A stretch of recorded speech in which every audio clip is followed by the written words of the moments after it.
And here we go. Oh, what the heck was that? Here we go.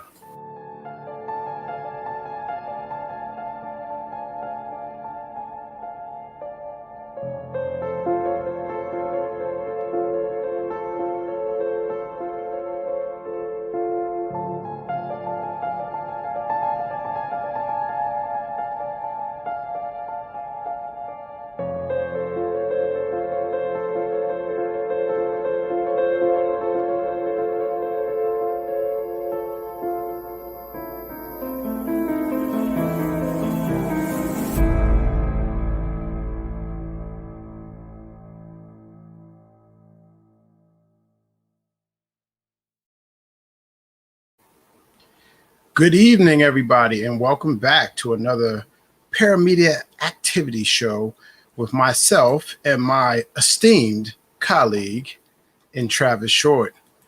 What's going on, Travis? Hey, man, it's another Monday. We had a great show on Warrior Mode last night, and good to be back. And finally you and I finding a groove of a night that actually works for us so that we don't have to keep switching things around. Mondays, oddly enough, seem to be the best evening for both of us when we don't really have anything going on. Yeah, and stemming off of a busy weekend that we always have, just to hustle home or from wherever we may be, respectively, just to get on that Warrior Mode show that we love, man. And we will take out the necessary time to do that show. That show ran 3 hours last night. They all are anymore.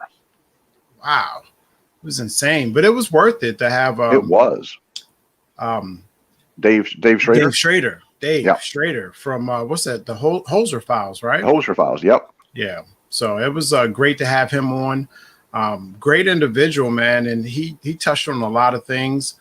If you guys want to actually check out that show, all you got to do is go to YouTube, put in a browser Warrior Mode or Bill Bean's Warrior Mode. And it'll be the uppermost show there that we just did it. And it's doing pretty good. It's doing some pretty good numbers right now. Pushing into the 800 view range. And we had a really nice audience last night, man. It was a lot of people in the chat room talking and just watching in general and commenting and just getting involved in the show. I mean, it seemed like he really poured out his heart on the show last night. So he did. He really did. And I really wasn't expecting that. And I made the comment last night, we get guests sometimes, and sometimes they have a very specific agenda. There's definitely things they're trying to talk about. They're trying to promote. They're trying to get help from Bill Bean. Last night was one of those interesting shows where that it was so organic. It was just like one question fed into the next question, and his answers popped more questions, and it was just this wonderful give and take and exchange of conversation and ideas and input and insight. And really, I have to say, beyond a shadow of a doubt, that I genuinely liked, as a person, as a professional, as a media personality, I liked Dave Schrader. He's a genuine human being. Yeah, and I spoke with him today, just via messaging, DMing back and forth, and I just couldn't believe what kind of guy this is. I mean, somebody like you and I were talking pre-show, somebody who's been in Hollywood, worked with big name people, and on a pretty established show that I do believe is still running. On whatever network that is. What network is that the Holzer Files airs on? Do you remember? I know. I listen. I wasn't ready. You had to ask me. I wasn't ready either, bro. It's either Discovery or Travel. Right. You know what? What you talk and I'll look it up. Go ahead. Yeah, no problem. I've got a couple people saying hello. Sylvana Floor. Good evening, guys. I don't know where Sylvana. I don't know where Sylvana's from. We're going to throw that up there on the screen. Hi, Sylvana. Are we saying your name right? Please correct us if if I'm wrong, I'm the only one saying your name right now. Well, she you did just say it as well. She is she's a regular viewer of Warrior Mode, as a matter of fact. Oh, okay. Well, Yeah. thanks. This is another one of our transition shows that we do, Travis and myself. We are going to bring in some pretty awesome guests. We almost had Dave Schrader again to follow up. However, he was a little busy this evening, so we're scheduling him for another P.M.A activity show. He's excited about coming on the show, so we'll be really, really happy to have him. Okay, we got Santa Dave. What's up, Santa Dave? I heard you and Johnny had I guess you guys started shooting his project already today. So I heard through the grapevines that it's pretty interesting already what you've already got to display for your character in the movie. And I won't say too much about that right now, but I'll keep that on the low. Don't worry. I want Travis to know, because with that handsome face, I'm trying to get him in something soon, but yeah, absolutely, man. Good job. Keep up the good work. I can't wait to actually meet you in person, Santa. So excited about that. And you're okay. You're in Brazil. So Sylvana is coming in from Brazil right now. I'm from Brazil, Derek. Okay, the southern part. Oh man, I'd love to go to Brazil at least once to visit. You and me too. Can you imagine that? We need to take all of the shows on this circular, the circuit route that we hit Brazil, we hit Scotland, we go out to Wisconsin where Dave is. Yeah. I mean, I'd love to. Now, obviously, we got to schedule our busy lives around something like that. But you know what? It can be done. People do it all the time, right? Oh, yeah. So, and Brazil, I mean, my God, Brazil, come on. We might not want to come back, though, Travis. It's like this could be a single man's biggest dream come true. See, different from you. I'm married. You can go just have a blast. I'd be like, where you going? I'm like, you coming with me?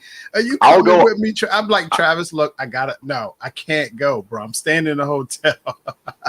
I'm like, I will bite a bullet. I will take one for the team. You guys send me wherever. I will be more than happy to go on location and broadcast Warrior Mode and Paramedia activity.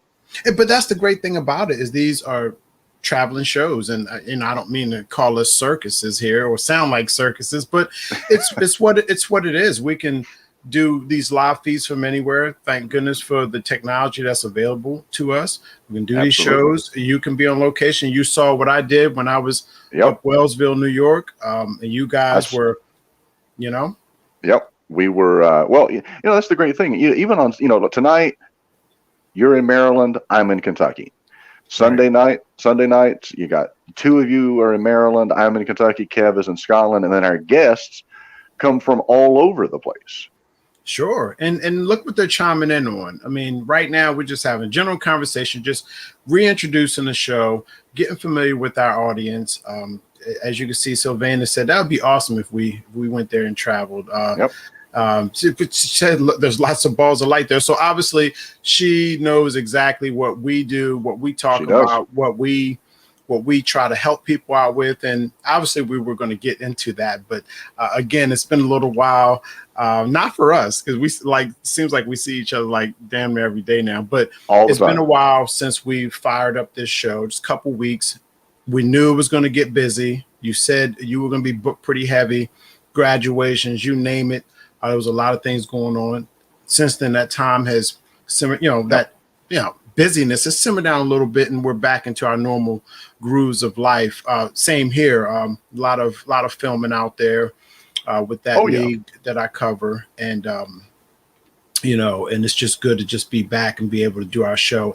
And I do think Mondays is going to be the better day for both of us, and a lot of people, even guests that might want to appear on this show. And again, this is Travis Short there to my central right. I'm Derek Stroman, and we are two of the foursmen, as Travis has dubbed us, four horsemen from the Warrior Mode, Bill Bean's Warrior Mode show, which we run every Sunday night at around 7 p.m. And we don't like to stop, man. We like to be there for people, talk about what we can do to maybe help and lead you in the right direction. If per se we can't help you just by talking to you. And we are travelers. We will go to where you are. Absolutely.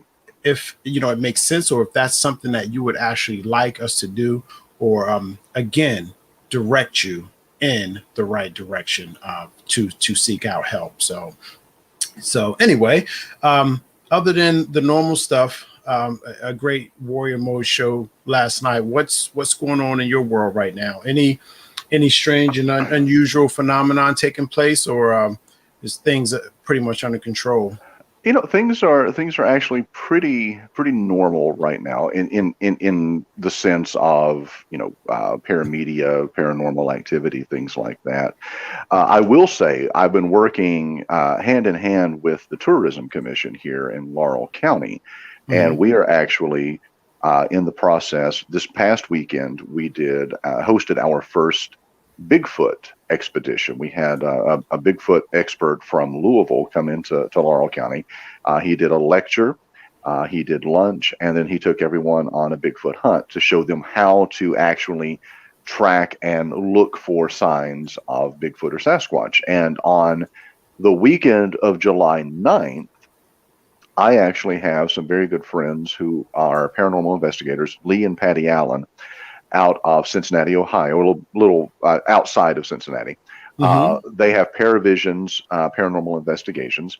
They are coming to Laurel County and we're doing an overnight investigation in the former London Tuberculosis Hospital, which is actually now state offices. It's been converted into office space, but it apparently has a lot of paranormal activity. And it was really interesting. We submitted a request to Frankfurt, the state capital, to let us do this. And within 48 hours, we had confirmation that we could do an overnight investigation in the state offices on the weekend. No state capital moves that quickly on making a decision. And 48 hours. Do that on the weekend, but carry on. The weekend. So we're planning that for the team is coming in on Friday, and we're getting them rooms, and I'm taking them to dinner.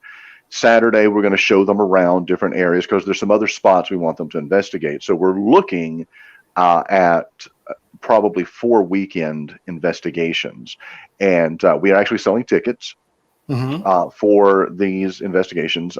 This one, we can take up to 20 people. We've got 11 signed up so far.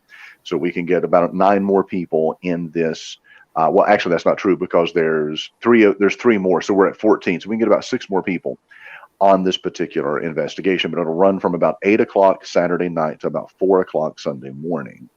And then everyone's going to go and have breakfast at IHOP or one of the all-night places. And then in a couple of weeks, we're going to bring Paravisions back for a reveal on anything that was found at that location. And we're also going to watch some of the TV shows. I've worked with Lee and Patty for several years. And they've been on several of the shows that Bill has been on. They've been on A Haunting. They've done over 5,000 investigations over the course of their careers. But they specialize in historic landmarks, historic sites. So we're doing the Tuberculosis Hospital. We're wanting to do Levi Jackson State Park here. There was an Indian Native American massacre there back in the 1700s. We're going to do Camp Wildcat, which is a Civil War battleground. We're going to go there and do an investigation. And then we actually are looking at a piece of property. Nothing stands there now, but Marymount Hospital was there up until 2010. It was razed in 2010, but it's actually one of the more infamous murder sites that the state of Kentucky is known for. There was a nurse there, a male nurse, who in the 70s, 80s was actually killing patients that were under his care. Sound like some Dr. Kevorkian style stuff there. Exactly, except he was just doing it for the fun of it, not to actually help someone. So, yeah, it's... So we got that going on. We're looking at some things. The Mothman Festival is coming up in September. I would love to get back. I haven't been to a festival there since 2009 when we premiered the documentary. I did take my daughter up last July for her birthday. Got to reconnect with some folks and things like that. But right now, you and I have talked about doing some things with Mothman, maybe a different angle, different approach, re-releasing the documentary film. We did a show. Was it Wednesday night or Thursday night? Thursday night. Thursday night, yes. Thursday night. We did a show Thursday night. TV free, yep. Yes, we did that show looking at the possibility of another documentary on a case, again in West Virginia, the Charleston, West Virginia area, a different type of paranormal investigation, paranormal documentary film. So, a lot of stuff that's out there, but right now, running my radio stations, being a dog dad to my new rescue, and trying to get him broken into my routine. Cashew, yep. our new buddy Cashew. Welcome to the family. Cashew Short. Cashew Short, yeah. I love it, man. Yeah, he's a handsome dog. And what you did for him is just amazing, to bring him in and make him a family member and treat him good and give him a home. You know how that works. We've all kind of been there in some way, shape, or form. I've done it with pets before. And heck, to be honest with you, I'll tell you, there was a time in my life people embraced me like that when I just needed somebody to just say, hey, look, we're going to give you a chance here. I know life's a little tough for you. But, it's always good to have somebody that actually is willing to take you and bring you in like that. And it could ultimately change your life like it has for me personally. Yep. I think I'm heading in the right path. So that's awesome that you did that for Cashew. Well, it's, I kind of need the help and the support and the company around here. It's a lonely job doing what I do. And always traveling. So this would give me a reason to stay off the road and maybe stay out of trouble, although we know that's probably a huge stretch of the imagination. Yeah, you know that whole saying, don't do anything I wouldn't do. You know, it's like you gotta watch saying that to you, because it's like, oh, you gotta watch it because there's in my case there's a lot that I might do. So you don't want to follow my lead. You don't want to vice versa. Don't open that Pandora's box, Derek. Don't do it. Exactly. Because that leaves a wide range, right? But yes, it does. But so what it sounds like you're preparing to do on this weekend is it's like more of a tour investigation, is what it sounds like. So if you're, if you have tickets available for this, it seems more like, again, a live, active investigation where. Am I right about this? Where a lot of yeah, it can experience it real time, and they'll pay for the price of admission, obviously. Absolutely, it's a nominal fee. I think we're at $35 for the overnight and the meet and greet with the team and all of that. So it's a really nominal fee. And the really cool thing is all of the money that's raised is actually going to Camp Wildcat Historic Preservation at the battlefield, because that is entirely funded through donations. So everything that we raise through these investigations is going to go back into the community and some historic site and some historic location. Yeah, I know. You see him? You see him? I see him. Yep. I couldn't wait to say, what's up, Kev? KBS show has just chimed in. He has just chimed in, man. And that's awesome. This is our guy. This is our fearless leader. I know.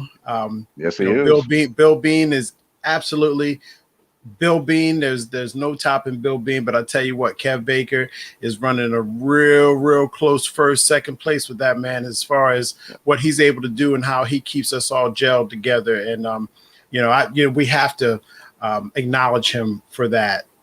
So thank you, Kev Baker is who makes Bill Bean look good, who makes Derek Stroman look good, who makes Travis Short look good. Yes. Kev, he's the man behind the curtains. He pushes the buttons and pulls the levers and honks the horns and blows the bagpipes and all that good stuff.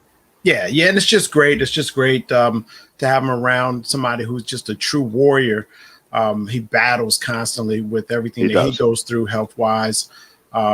and just to do what he does day in and day out, and be able to report for our Sunday show faithfully, and just navigate all the things that go wrong in the show. He just somehow he fixes it, and he brings us right back to the forefront. And then at the end of the day, we have a completed product, and it just takes a lot of work. I'm not sure people really understand what it takes to coordinate a show the way he does, with all the movement of screens, the opening them up, the shrinking, the placement. All you got to do is watch a Warrior Mode episode. Heck, go to KBS, go to Kev Baker's channel, and you'll see what he does, and it's phenomenal. He covers top to bottom and goes in true depth with a lot of his content and stories and all. So, and looks like Sylvain is saying hello to you as well, Kev. So we're really doing hybrid shows here. We're crossing over. We're bringing everybody in, friends, fans, and actually personnel. You know, exactly. What you say there, you know. So Kev is still chatting with us here. What he say? PMSL. LOL, you know the man what? behind the man behind the curtain. I love it too. Yeah, what he said, he's used that PMSL several times, and I feel bad that I'm going to have to say it. I actually had to Google what that actually stood for. Look, I was waiting for you to say what it meant. I can't. I don't know if I can on this show. So I mean, I could probably get by with it here better than I could Warrior Mode. Warrior Mode, right. Yeah, every now and then we could slip here, but you know, hey, look, man, I'm just glad that he's chiming in. He's actually done a lot to help transition our show into a stream. His YouTube stream. Oh, there it is. Pissing myself laughing. Yes, pissing myself laughing. So yeah, he's helped us by connecting algorithms with his stream of audience, which is vast. He's got a crazy audience over there, man. Thousands and thousands of people views. I know he likes to kind of downplay. You know how he is, Travis. He downplays it a little bit. He does. He is a true YouTuber, and that's what he does. So thank you for doing that. Really appreciate you. And if you guys have not ever checked out the Kev Baker Show, get over there right now. All you got to do is punch in what you're looking at on the screen right now, the Kev Baker Show, and you'll be get ready. You'll be scrolling for probably a few months with the amount of content that he has on there. I think he just has 1,500 anniversary show, right? So it was 1,500 shows. I think so. It was. And I think that's what it was. He was just had a celebration for that and going, and still going. So appreciate you for chiming in here, brother. What you say? Yep. So liked it, shared on Twitter and Facebook, and this is what I'm saying. And this is the unity that we have. And Kev, he takes on all of different scenarios that people are going through. So I mean, you name it. It seems like he's going to have something or someone, just himself, because he's like a professor, wouldn't you say, Travis? The way he's able to go into a story, digest it from just basically in a matter of a few minutes, and then have all this information to convey to everybody. I'm sure you watch his shows, but it's like, how does he do that? We'll talk about it, right? And then he'll just bring it up on the screen, and it's like, it's there. It's just there. Like you didn't search for, like, how did you find it that fast? That's how good he is, though. But what was you going to say, Travis? Sorry. No, I was going to say he's amazing. He is in the normal world of broadcasting. He would be an ideal news or program director. I mean, he's on top of everything. He's perfectionist about the way a show goes off. He is. I mean, if I could hire him in a heartbeat, I would. I mean, I would hire him in a heartbeat.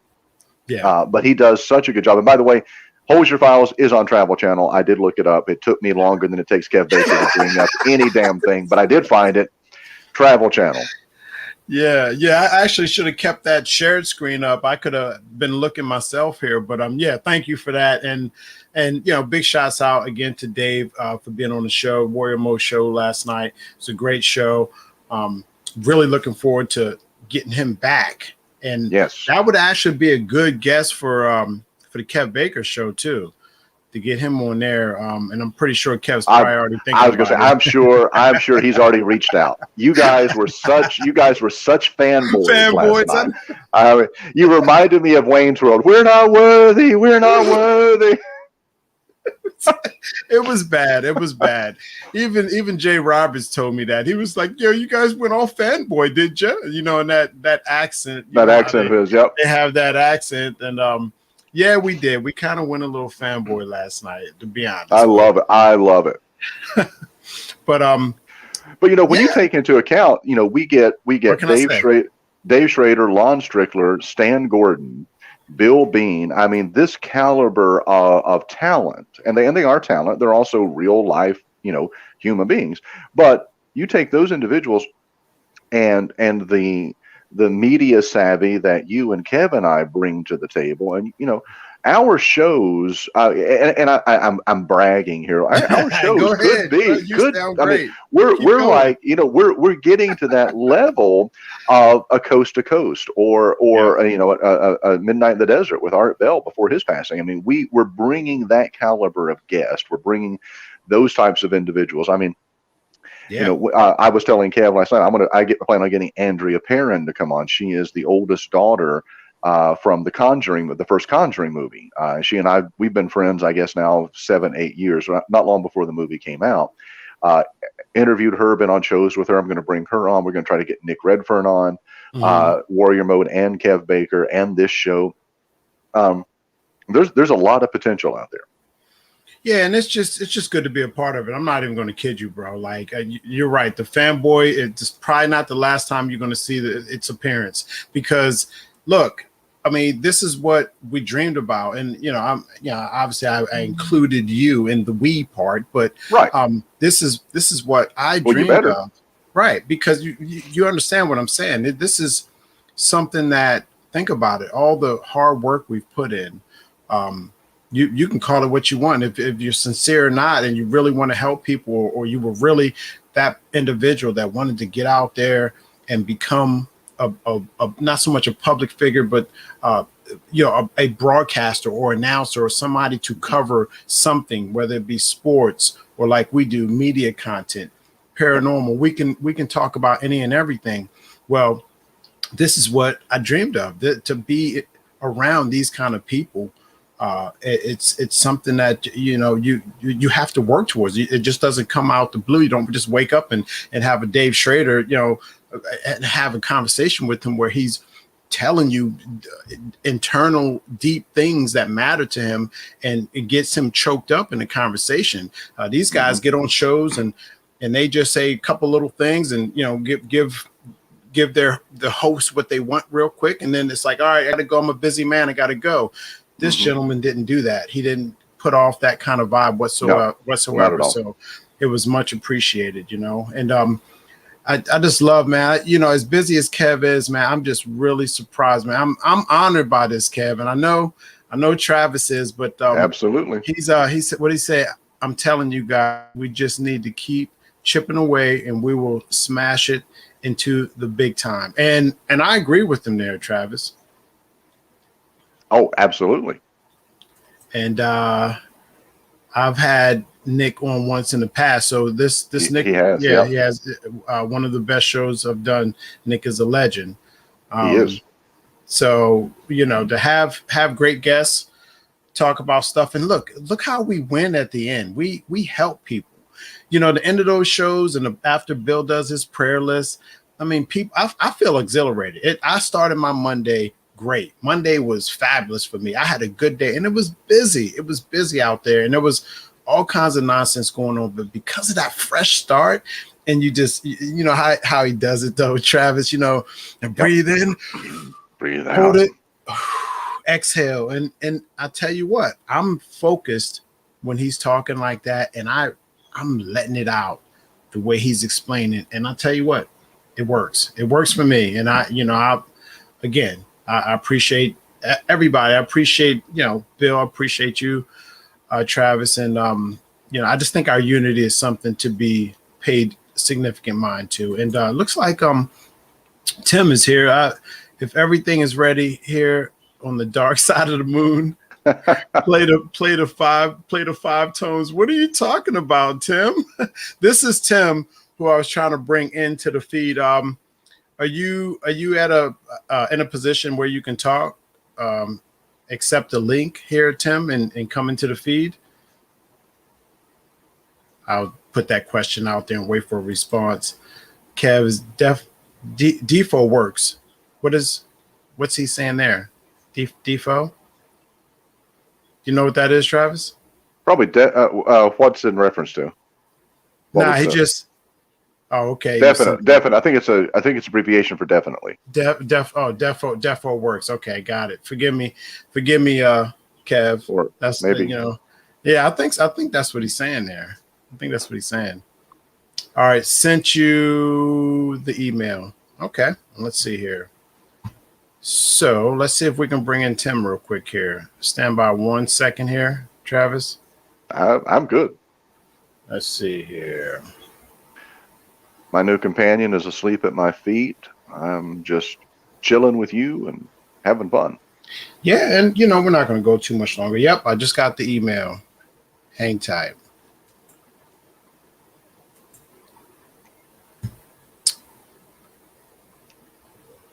Really want you to meet Tim. We're doing a lot of different things production-wise.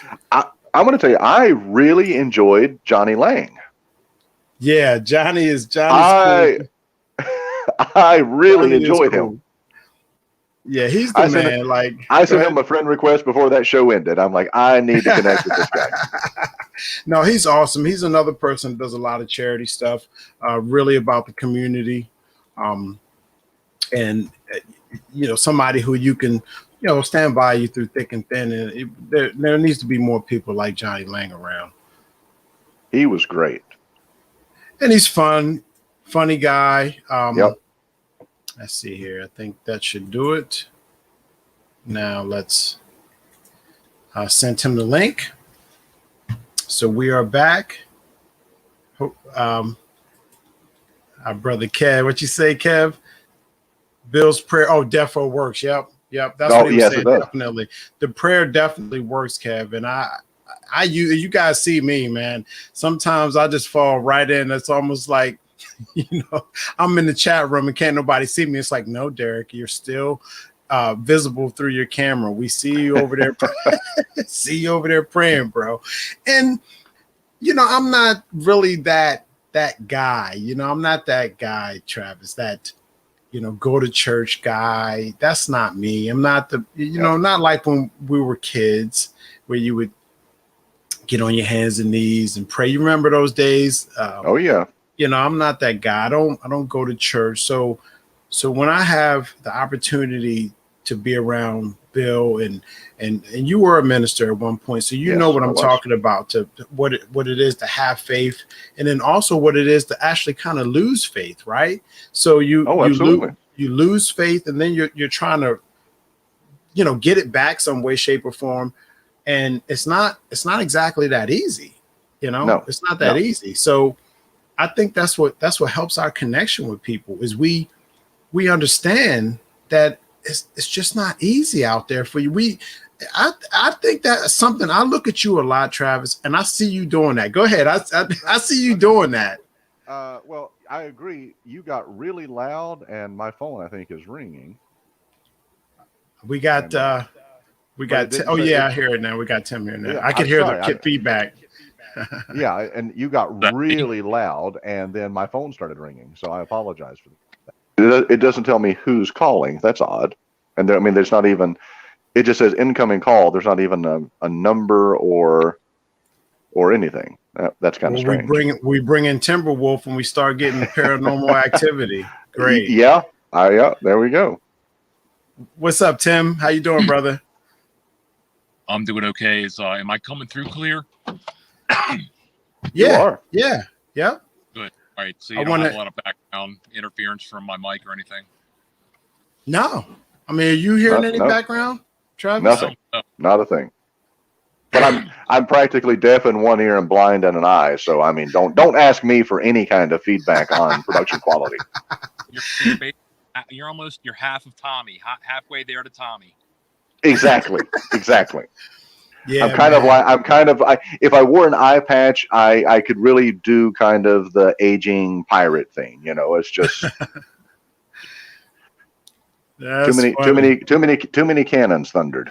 So Hey, I tell you, well, it's really awesome for me to have you two finally meet each other's acquaintance as well as what it was like when you met Johnny for the first time. So, yep. so Tim and I, we just made a social media connection. Some mutual. Well, actually, we actually we seen each other first in person at a mutual friend's birthday party for his grandmother. I'm talking aging grandmother. She was it was like her. That's my girl's grandmother, not mine. My Okay. all my gone. And she was having like a 90th something birthday party, wasn't it? Yeah, she was. She's still going. Yeah, that's awesome. And kudos to her because she was having a great time, moving around, very active still. And so Harold is the gentleman's name. He asked me to come and set up my music equipment and do a little, not DJ, and it was just more essentially just to play some music. Okay.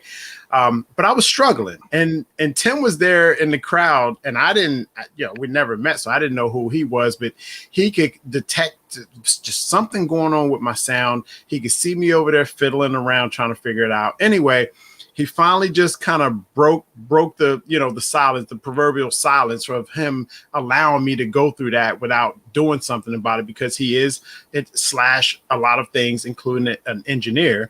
So he comes over and he adjusts a couple wires. It was really just like one wire. I think he just took one wire out, put it in the right slot, Travis, and boom, the music was so much more clear and better and all that. And I was very thankful to him for doing that. I got lucky.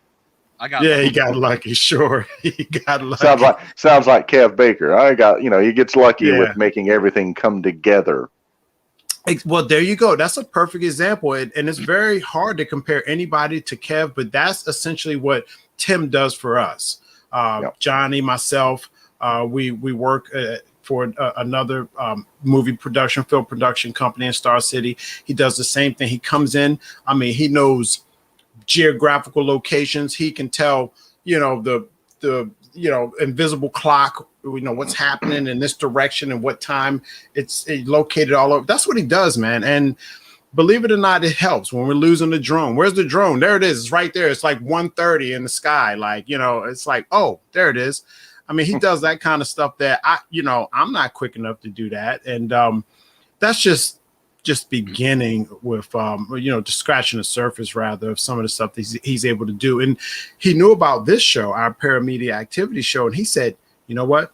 That's a show I'd like to get on, because he also has experienced a lot of paranormal activity himself. Oh, he can go on and on about, and I actually want you to touch on it a little bit. Not, we're going to come back again and really delve into some more stuff here, Tim, because I don't want to keep everybody late. I know we started late, and I know everybody's got other things to do. It is Monday. I'm sorry that I was so late, but I believe we were like, we did take after take, just trying to get performance out of Dave Saunders. I mean, like, he really killed it near the end. Like, once you get through those certain takes, when people start getting comfortable and they're able to go back and look at themselves, on the screen and be like, all right, I'm going to tweak that. I'm going to tweak that now. I'm going to take away from this area and add to that area, whatnot. And it really does take time to get a true good performance out of somebody, whether they are a novice actor or a professional actor, but an actor nonetheless. And the time that he put in was like, I commend him for taking the direction that he did.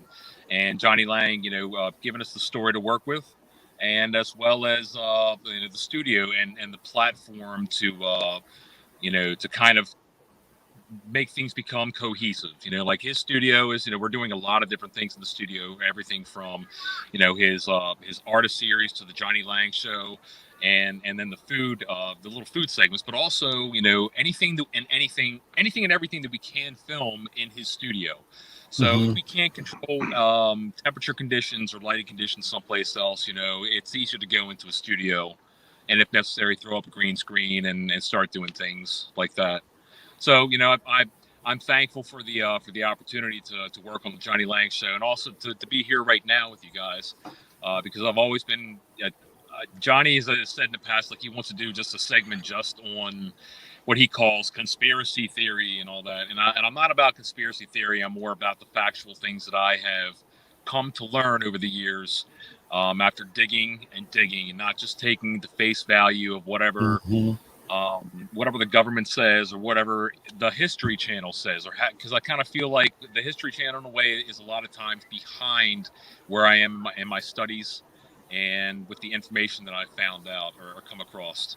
So and that's one of the reasons why I wanted to come on here and to share with other persons on the same path as me as far as what I research and study. Yeah, and I'm very glad to have you. This is, as far as I'm concerned, a little long overdue. We did just fire this show up. I don't know what you say, Travis, a couple months ago. Just seems like time moves pretty quick, huh? Well, yeah, I think we started it mid-May, and then it was like I had something, and we were doing Fridays, and I had something every Friday after the very first show.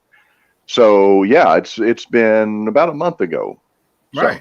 So really not that long, and as soon as you made me aware, Tim, that you were interested in having these conversations and helping people, and I know how big you are on helping people. I've heard some of your stories. We've spent enough time together, so I know how important reaching out to people, and we're going to do more because we are filmmakers. We are independent people who go out there. We know how to create.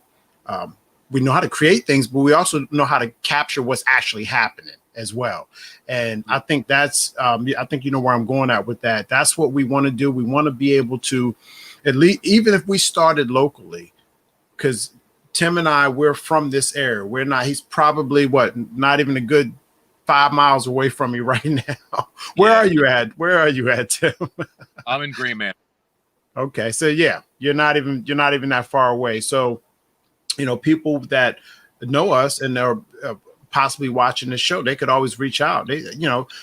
We go places together, Tim and I, and people recognize them. Hey, aren't you Tim? Or didn't you used to date such and such?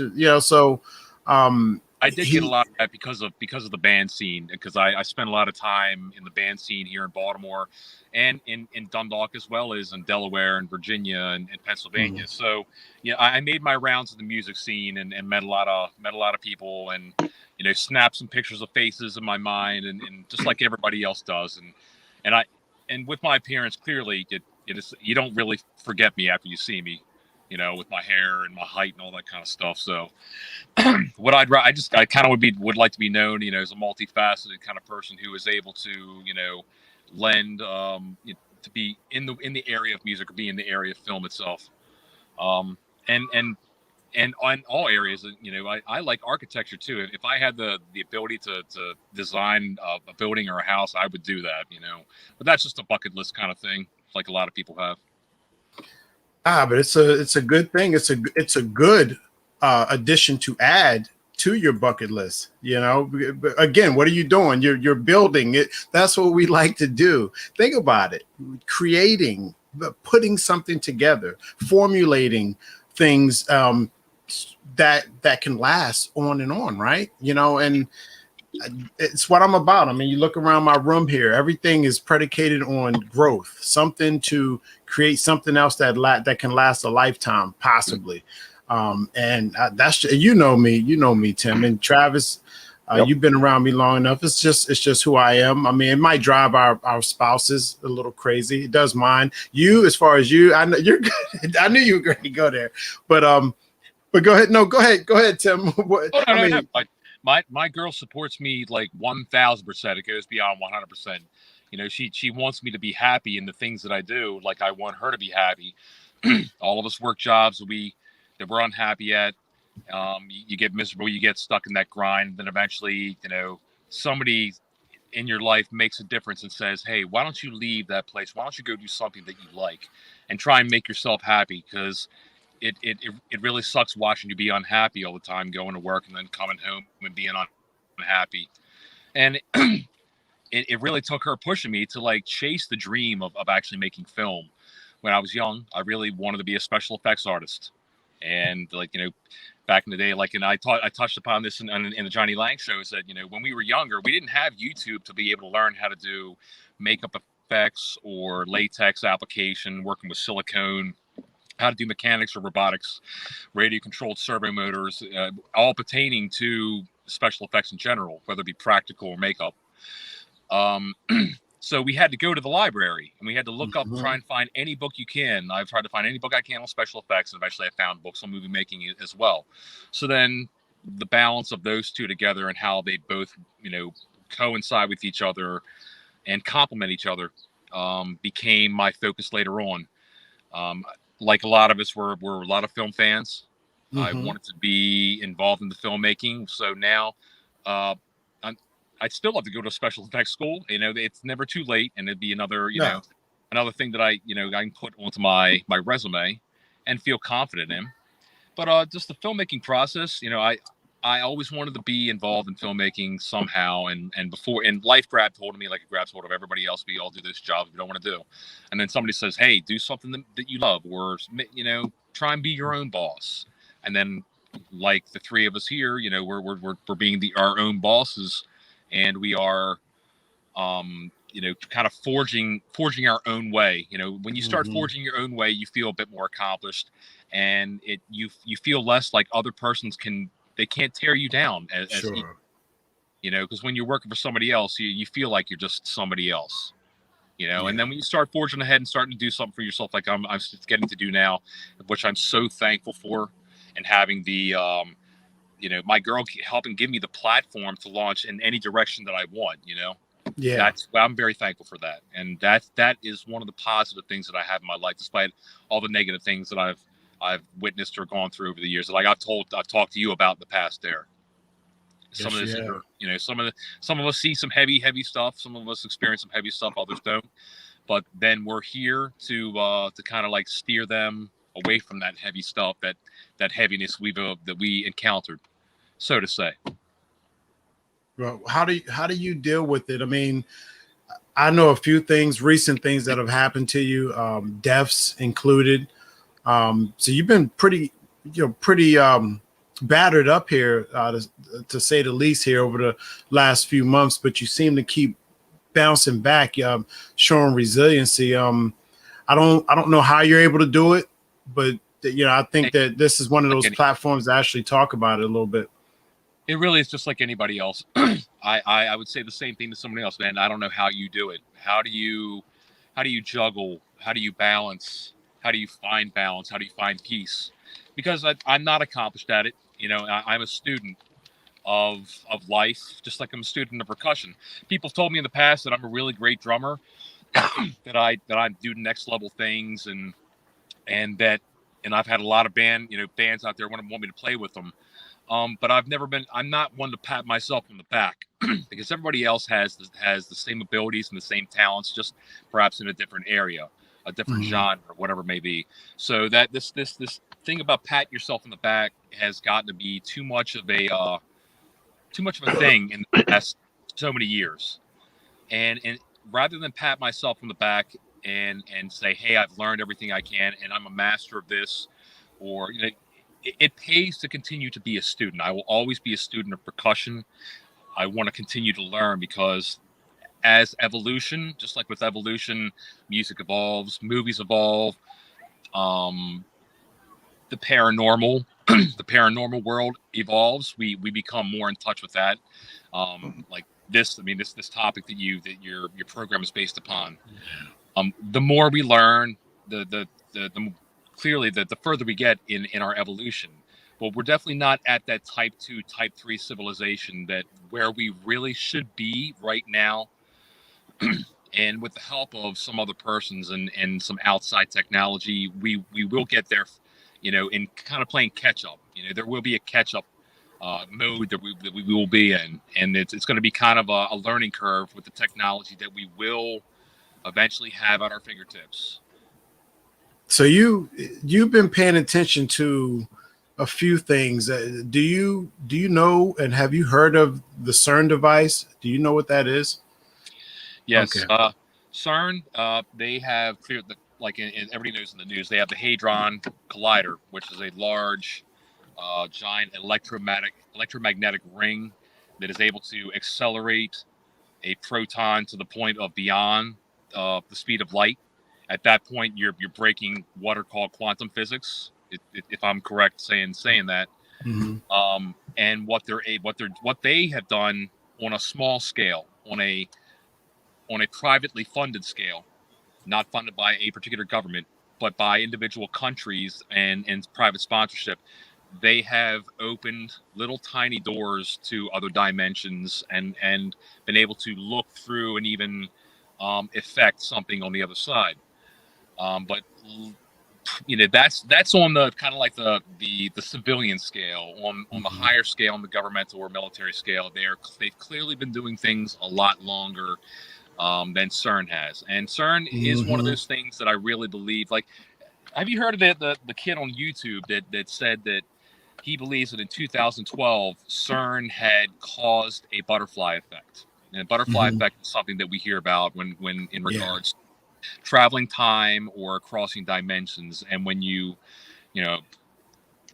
that tiny little rift, that single drop of water caused a ripple that changed everything else. Yep. And it is believed that CERN has been in the business of creating those ripples in the water that have changed things either for the better or for the worse. I think for the worse, for a good part of the time, when they didn't understand what they were doing or knowing how to control what they were working with.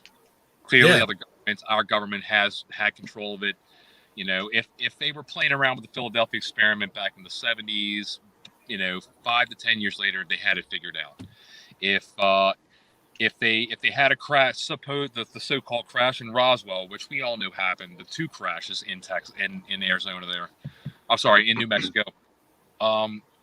Knowing that, all right, they find that a couple years later, by 1954, America has solved the anti-gravitic equation. So there's that jump in technology. So like I think CERN had a the technology. And that's where it's at, Travis. It might have been assisted by somebody else, other dimension. It could have been just somebody who's just further along in time than we are, as far as thousands, 100,000s, millions of years in evolution. And but we are starting to get those. But the limits that have been put upon all the persons who've brought to light 0-point energy sources, the ability to get rid of fossil fuels in general, the hydro powered, the car powered water. The water powered car. The hydro powered car, the air powered car. Oh, they were making vans that run off of corn oil. All these ways of getting out of poisoning the earth and poisoning ourselves with gas. They're all suppressed. And as soon as that info and that one device, that one 0-point energy source comes out and it cannot be hidden, then it's like the floodgates open. And then all the other floodgates for a lot of other information. I'll be honest. No, I'm just going to be honest. Some of what you're talking about, I've never heard of. Travis, are you familiar with some of what he's saying? Like, I mean, a little bit of it. Like I didn't know, because you and I had never spoke of CERN before, as many times as we've been together, around each other. And I didn't know you knew that much about it, but you were saying some other things that it actually makes sense when you talk about the jump in technology. And I forgot all about the Philadelphia experiment. Heck, we don't even. I love the Philadelphia experiment. It's one of my favorite conspiracies to look at. But no, Tim's right, because if you look at where technology was right at the end of World War II, and 20 years later we're putting men on the moon, that 20-year jump, we did more between 1947 and 1968 than we had in 200 years of technology. And we were flagrant with it too. Yes, and so it either. I'm sorry, I didn't mean to interrupt. Oh, it's okay. Like America showed its muscle with that jump in technology. Absolutely. And it either came from, as you mentioned, the Roswell crash and other crashes, Aztec, New Mexico, Roswell, New Mexico, several of the other crash sites, or Project Paperclip, or a combination of both, bringing those German scientists from Germany post World War II that had also had exposure in some form or fashion to interdimensional extraterrestrial technology that then brought. And if you research why it was called Project Paperclip, those that had a paperclip on their profile and bio, they got brought to the U.S. Anyone who didn't have a paperclip got it killed. That's the way we dealt with. That's the way we dealt with the German scientists at post World War II. Those that were going to be beneficial to the U.S. government had paperclips. Those were brought here. Those that did not have paperclips were killed. Travis, touching upon that in the same scientific aspect over in Nazi Germany at the time, have you ever heard of the Night of the 99 Knives? I don't think I have. So on Germany's side, okay, so you've clearly heard that the stories of how Germany had already solved the anti-gravitic equation, or the problems of it, but they hadn't figured out how to weaponize the anti-gravity, things that they're working with. But beyond that, they had used the Vril Society to basically speak to other persons of other dimensions or get information. Yes, that society I'm familiar. We spoke about that. Yeah. Yes, mm-hmm. I'm on the path of Vril. So what happened was there was a particular order given at a point when they decided to kind of more black box their project. Like they were going to basically move the entire project to Antarctica. Sorry. Right. First time saying Antarctica. Because that place is so much bigger than people really truly believe or could ever even imagine. Okay, and that's a whole conversation. But the entire project, the Antarctica, and then the Night of the 99 Knives was where a particular German officer had at his disposal a regiment of men that went through and killed every scientist that was involved with the project, but leaving out like a select few. And basically the ones that were the select few were the ones that wound up going via paperclip to America. I was not familiar with, but I will be looking into it. Yes, sir. So Germany basically and it was ordered that these scientists were to be killed with blades, with steel. They weren't to be shot. They weren't to be anything else. They were sending a particular kind of message. I do not. That's the part I don't know. But the story of the 99 Knives exists, and it has to. It dealt with, the SS, the dark part, the dark side, the black box SS that are controlling things. Because not everybody in SS was involved. I mean, Goebbels wasn't. I mean, it's like you had these guys who were just political people, the brown coats of World War II, so to say, because, I mean, just in color designation, we looked at political officers wearing the brown outfits in German officer uniforms and things of that nature.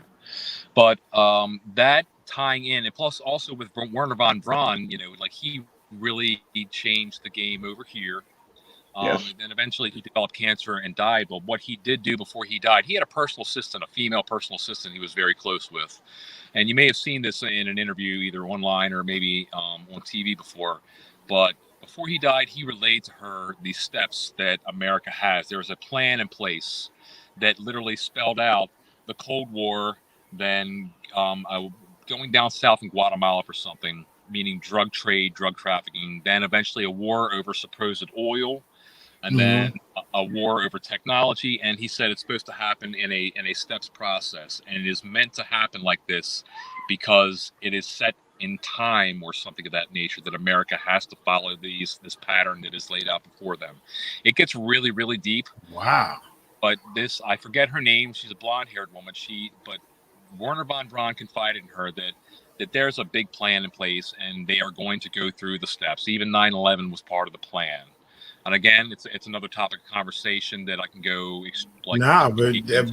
we'll pick it up next time too, I'm because you're tying in a lot of stuff, and I know Travis is over there doing the same thing. Oh, I'm making notes. I know. and this is what I wanted to talk to other persons who are on the same path as me in their studies and share information and see, if they can correlate, if they've heard somewhat of the same things that I've heard or have researched. We've been talking about a lot of what you're saying.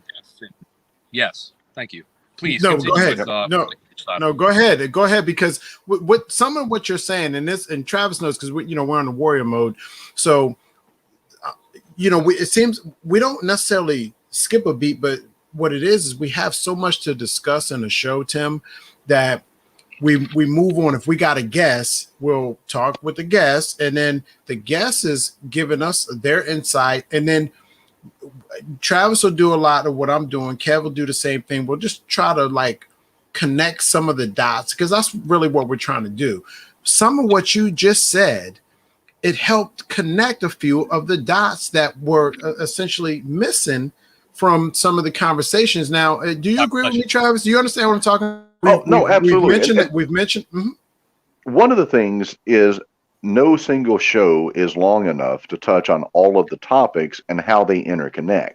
Right. And that does happen. The things that we've talked about in Warrior Mode is exactly the things, many of the things that Tim's bringing up right now. Yeah. And those are things, like I said, a lot of what he's saying, I'm familiar with. The Night of 99 Knives, I had never heard of, or if I have heard of it, it went in and got, filed somewhere else, and it never made sense.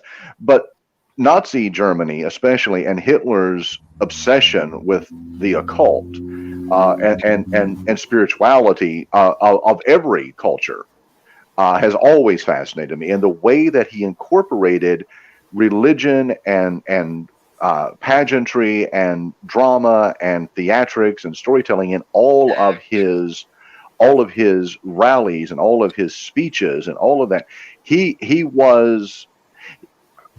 I may get crucified. Hitler was like one of the first televangelists, in all honesty. He really was. He got people into a fervor. He televised his rallies. He breathed in religion and Nordic culture and other occult practices, and it was and it's a known fact that he was using occult practices to try to win the war.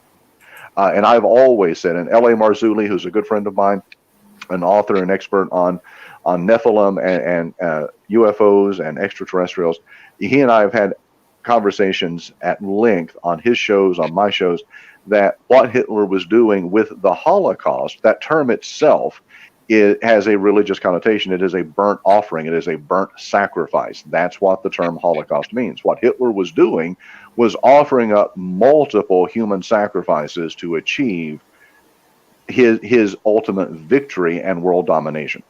He was an occultist of the truest nature. Yes. And even back in that time, we kind of think of the occult as kind of gaining momentum in the 60s and the 70s.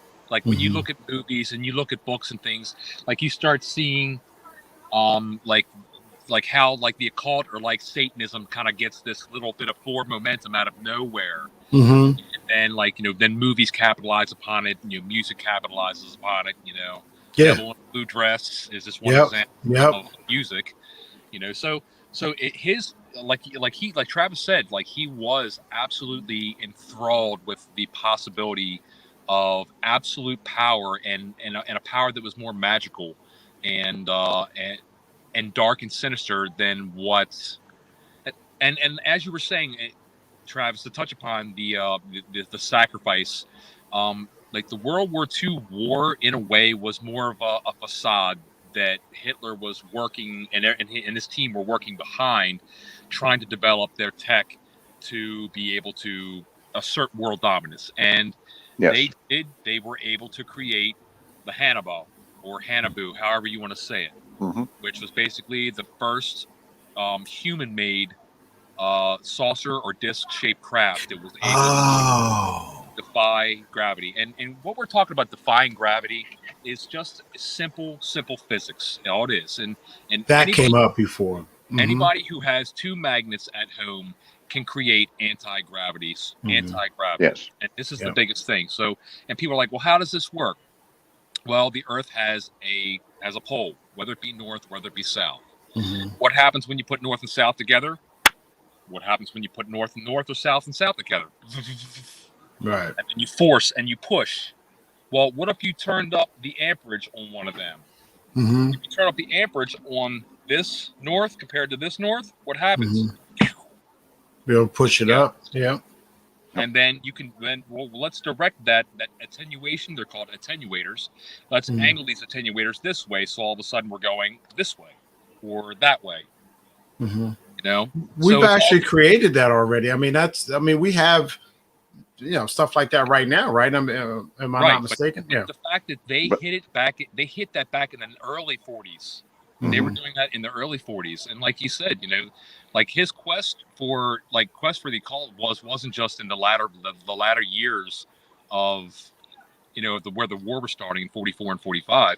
He was well on his way, like Travis said, and like his quest for power and technology, and like he said, he was able, like Travis touched upon, it was really interesting because he. And you're not crucified for this, man, because he was the I'll take the crucifixion. There was no greater leader in the 40s and that whole time than Hitler. He commanded the audience. Whether he got people to put their hand up, he got people to burn books. How do you influence people to burn books, to burn history, to burn science and math and everything that people hold dear to them? How do you do that? Right. Like he enthralled the people, and he behind him, he had persons that were posting him up, either with drugs. We know about his major drug addiction. He was so hooked on barbiturates and opiates in the last near the end that he could barely function. But also like that thing of him killing himself in the bunker. Like anybody who has a brain, who can dig a little bit, can figure out that he didn't die in the bunker. The Russians didn't get him. But Mother Russia is bigger and stronger, and we got Hitler. You don't worry. You don't worry. Go over there. You go over there. This is the burnt body. We burned the body. That's it. Go the hell home. War's over. We take care of it. So then what happens? Then Hitler actually escapes, just like a bunch of other escaped Nazis, right, including Himmler. They head to Argentina for a little while. Half of them decide to split. Half stay in Argentina. Half go down to Antarctica and continue on. Wow. And I believe that more than any, he died in his bunker. And that is the story that, history is going to report and has been recorded. You can't buy into all those things, man. It just, for somebody that was so hard to touch as he was, even though you would think with all that public speaking, it wasn't that hard to touch him. But when it boiled down to it, he had a lot of people that was defending him and supporting him, and they would have given up their lives and everything that came with it, including their families' lives, to save his. So, it was a crazy time. I lived over there in Germany for a while. There was a lot of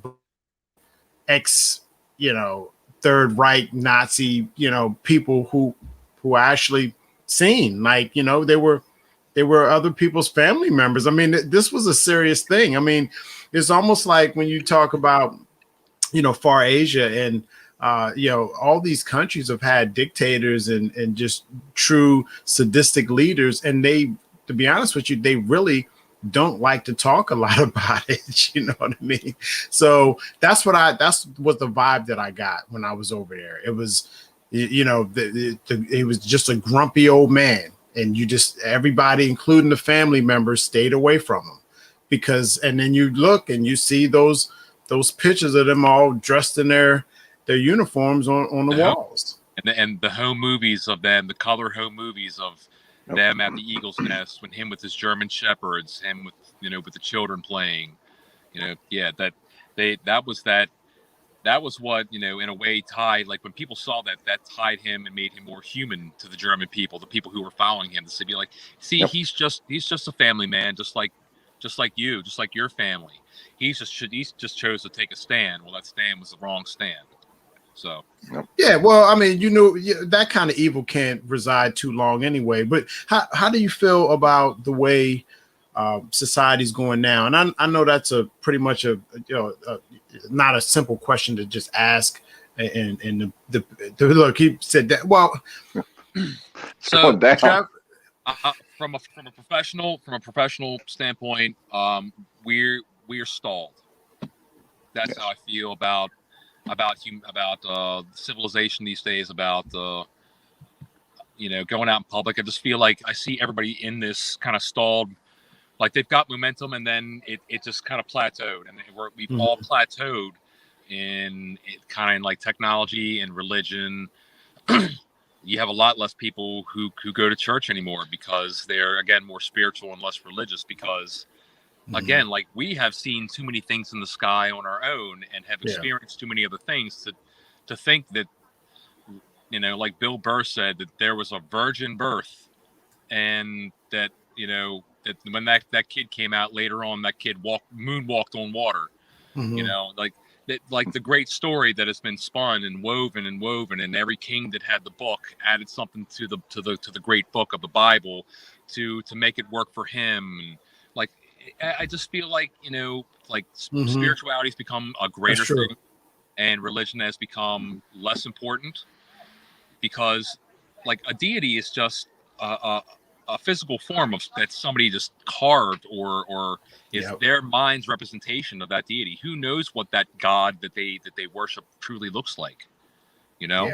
Like how, I mean, does Shiva truly have multiple arms like coming out of her body, or is she just have 2 arms and 2 legs like you and I would, touching in Indian culture? So spirituality has become a bigger thing. I think there's a larger spiritual frequency that is resonating now. But technology has been stalled for a long time, and a little bit is given to us here and there. But I feel like we're stalled. Yeah, just in general, we're stalled. But from the non-professional side, we got a lot of a-holes out there now. There's a lot of people out there that are just being jerks to other people, whether it be in person or miles away through media. And the negative, it's just so negative, man. There's so much negativity. People are looking for the next toppling of an icon or a movie star or a politician. They're looking for somebody collapsing. They're looking for the end of a person's reign. And then you have those persons like, you see like Epstein or Jeffrey Epstein and like these other guys in Hollywood who wind up taking the fall, going down. The fall guy. Go down, other people still thriving. There's still 100 for every person that goes down. There's 500,000 persons that are thriving, still doing the same crappy things to people. And that just really needs to stop. And if there was like a more of a harmonization of everybody, if everybody got on the same page, with their wants, and everybody understanding that we need to move our civilization forward, as opposed to just like remaining and just existing. Well, like this is all we got. This is all I got. And no, like elevate yourself. Like let's work to elevate, civilization and the population to a greater stance. A more more of a congregation. Like we need to congregate. We need to to discuss things, and we need new leadership clearly down here. But that leadership and everything all falls to the wayside as soon as they make themselves known. As soon as they come down and there is no hiding it anymore, then what happens? Then money loses its value in certain. Religion loses its forward momentum because, oh wait, there's aliens or there's other types of beings out there, whatever they may be. Do they pray to the same God? Do they pray to the same deity as me? And then the control over people. Like, why would people listen to the government or obey the government if there's somebody who's way more powerful than the government, who just came down and flexed in their version, a tiny bit of muscle? But to us, it was like it could have been devastating. They're so they wasn't even really showing off their true ability. It was just whatever, a snap of the finger. Snap of the fingers, and poof. So the sooner that we get that all of us get on the same page, and that's been said in so many different ways by so many different people, the sooner that everybody gets on the same page and wanting the same thing, the better off humanity would be, realistically. Yeah. Agreed. Yeah, welcome back, Travis. I don't know what Sorry. happened there. It was on my end, guys. I apologize. My phone started glitching, so I had to just shut it down and reboot. It's all good. It's all good. We're having a great conversation. I wanted to ask Tim and obviously definitely jump in because this is something, Travis, this is something we talk about all the time. And believe it or not, Tim, I'm segueing to a question that you've already started alluding to. You already started kind of answering the question, but so how are you feeling about all of this recent alien disclosure and all this forthcoming of information and acceptance and acknowledgement of the existence of extraterrestrials, bro? It's a show. It's a show being where have we heard that before? I know. So that's why I went there. I didn't mean to interrupt. We hear that all the time. Lon Strickler, Stan Gordon, Bill Bean. That just helps me, like feel more solid and concrete that I'm on the same page and on the same path as the other person I'm discussing this with. Yeah. It's a show, and it's in basic form. It's $20 million spent on 6 pieces of paper.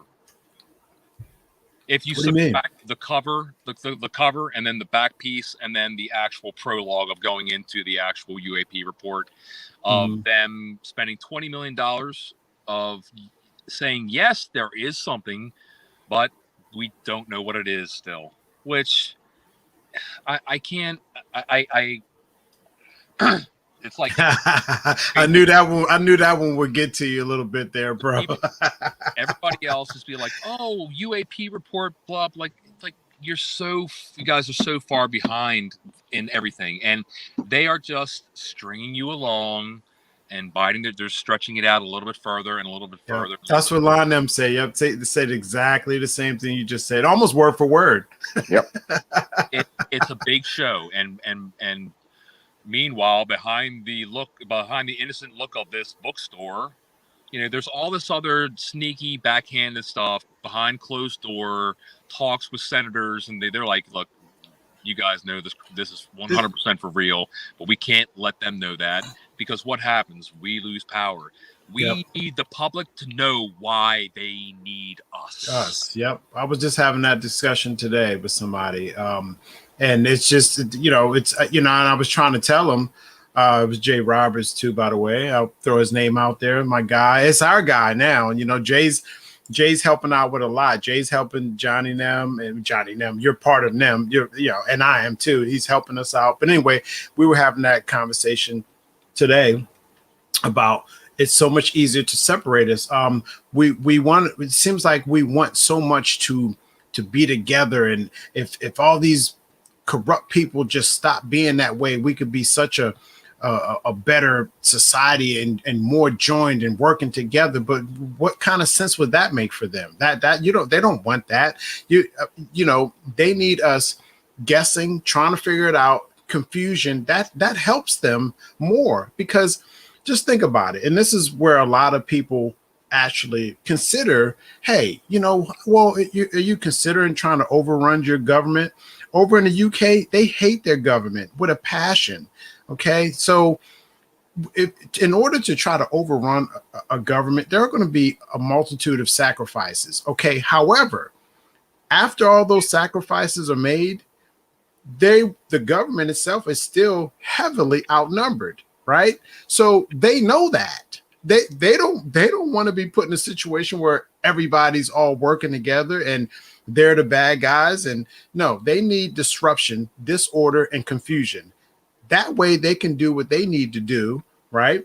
To keep us exactly like you just said, at bay, thinking that we need them in order to, lead and exist in a normal life. And to be honest with you, crucify me now or hate me for the statement, That's exactly what they're supposed to do. Why would they want us any other way? It wouldn't even make any sense, because especially the only way it would make sense for them to be like that is if they had nothing but good intentions on making all of our lives good.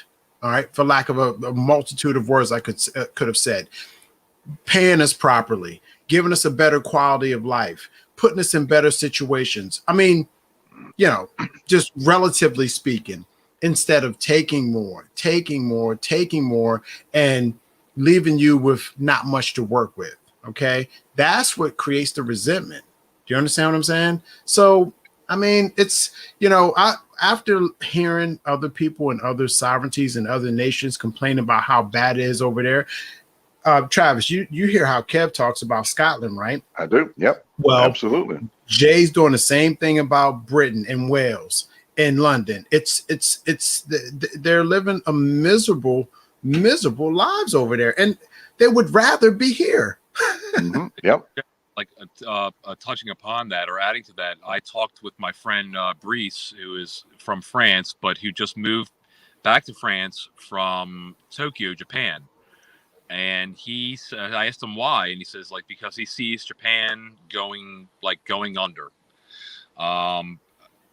Both, like, for several reasons. Because first off, the aging population, they are dying off, and their younger generations are not having children. So there's going to be a huge population drop off in Japan in the next 10 to 15 years, as far as how many people occupy Japan, literally. But then the other thing is after traveling the different Asian countries over there, like he's a DJ, and he would become a resident DJ at this hotel or at this club, and he would travel around. He was paid to do that. He's also a sound engineer.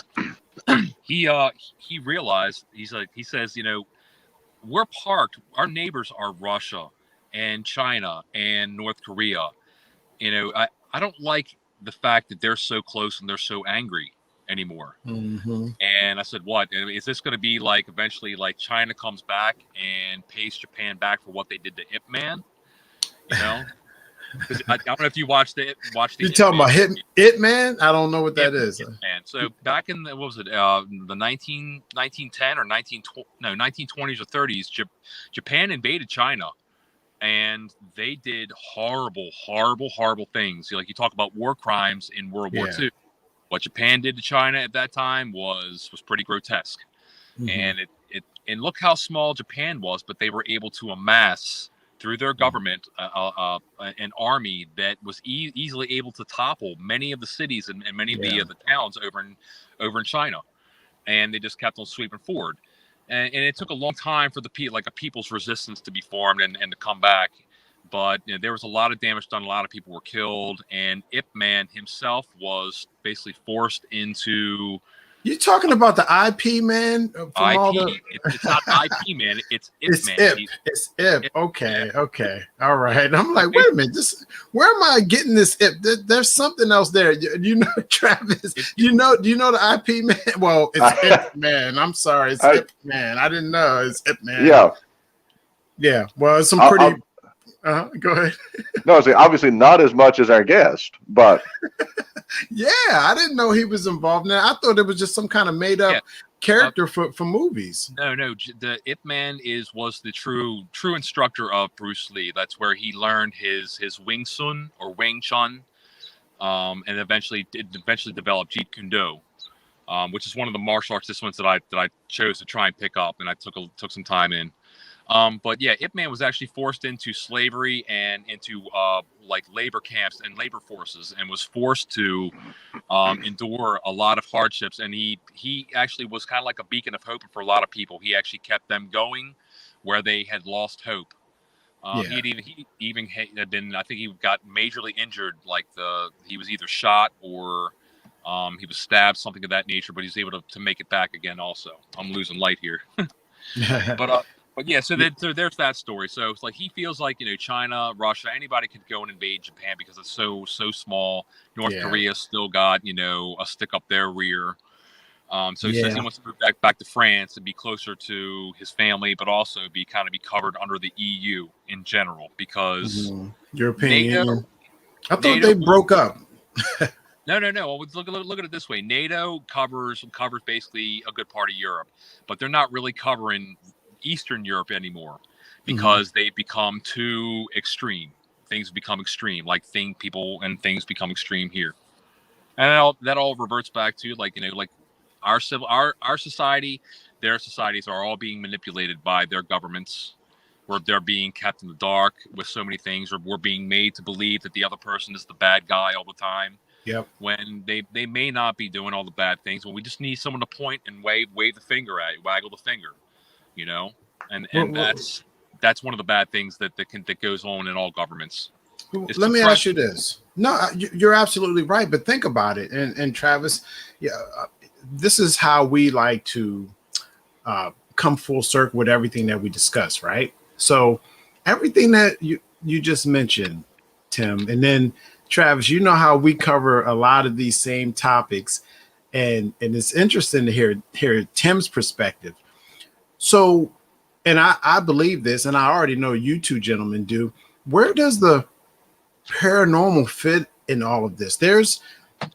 Are we being manipulated by an outside source, that is helping navigate some of these things, like evil people being put in place and under a certain kind of control by some other kind of entity that is making them, so to speak, do what they're doing because they are in a position of power? Remember, I asked this last night to Dave. I'm saying people with these special abilities are being put in positions to do good and evil, but there's a battle within that battle. There's and a lot of us are agreeing that evil is kind of winning right now, more so than the good, which is, so you're still talking positive and negative, right? So, this constant tug of war. I mean, do you believe that there's higher powers that are involved in what's happening? I do. I I think as I don't know, like higher power, like higher power could be described in a religious sense, could be described in a technological sense, because like you described, technology spiking. So, and pardon me for going this direction, but the TV show called American Gods touched upon this, and like basically like who's in charge, and like there are gods and deities and things like that out there, but like out of nowhere comes the god of technology. Like our technology is a kind of god to a lot of people because they grew up in this technologically advanced society where we still had to work around and fiddle with things that are analog. Or so technology itself could be viewed as a higher power, but I think that the higher powers, they are, I don't know, that for all intents and purposes, in one aspect, this could be a science experiment, and somebody is saying, "Hey, let's wipe out, let's drop this, anomaly on this part of the world, and it'll take out this many people." But this, there's so many different ways to view it. But I really think that the higher power is collectively the entire universe, maybe. Like there's a balance, and that balance has made it possible for life to exist on this particular planet. The proper distance from the sun, the right atmosphere, it's the proper O2, it's the right amount of balance. But we have screwed up that balance, and then the persons who are running this program, so to say, have to step in and make corrections, lest we wipe ourselves out or destroy a very important resource that might be an important resource to other beings in the galaxy or something of that nature. And like Travis spoke of the other gentleman who was had intricate studies on the Nephilim and like the Anunnaki, and the concept of humans being bred as a kind of a worker race and being used like a slave to harvest, or even to gather like particular elements or things that were worth something to these gods or these higher powers. and then eventually someone decided to make the 64 or 65 individual corrections to the human DNA strand to make the upright, walking, talking Homo sapien that is able to affect its surroundings the way it is these days.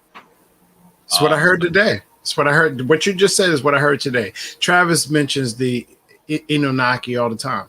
So, I mean, I never heard that stuff till, the words came out of you all's mouths. And, that's how I learned. But go ahead, Travis.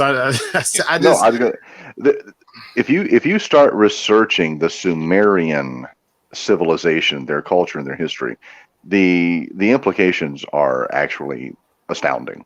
And addressing specifically what Tim's talking about right now.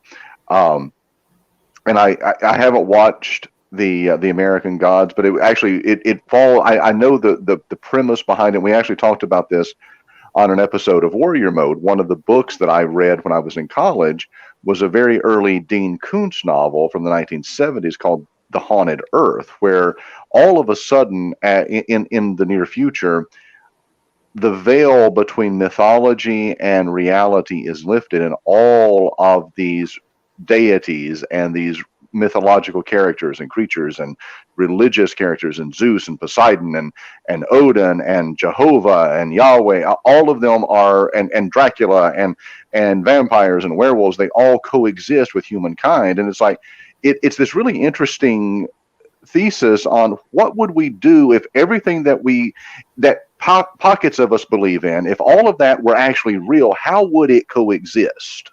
Mm-hmm. It was still hiding in the shadows, in the dark, like it's written, like the stories tell, because you wouldn't want to reveal yourself, or it and only because you would then be hunted, and it's kind of a prototypical story. There's no other real way to write it unless you show them taking over society, the indigenous society. That's the only way for it. You understand where I'm going at with this? I mean, if they take over, then that's the whole idea, right? Think about all the what is it with the shucks, I can't think of the series now, with the lady that, because she's a big time vampire hunter. I think she's a vampire, or with the Lycan and all them. It's a whole underworld. It's a whole thing where you want your society your culture to reign supreme. It's ridding yourselves of the other life forms, that is there. That's what every culture is about. Every culture wants its belief system to reign supreme. Mm-hmm. Whether it is religious and theological, or whether it's about sexuality, or whether it's about racial issues, we want the way that we view things to be the only way that things can be viewed. Mm-hmm. That story you spoke of where the veil is lifted, and all of a sudden sprites and fairies and werewolves and vampires, and anything that somebody has embellished over the years with their mind, or fear, or bedtime stories.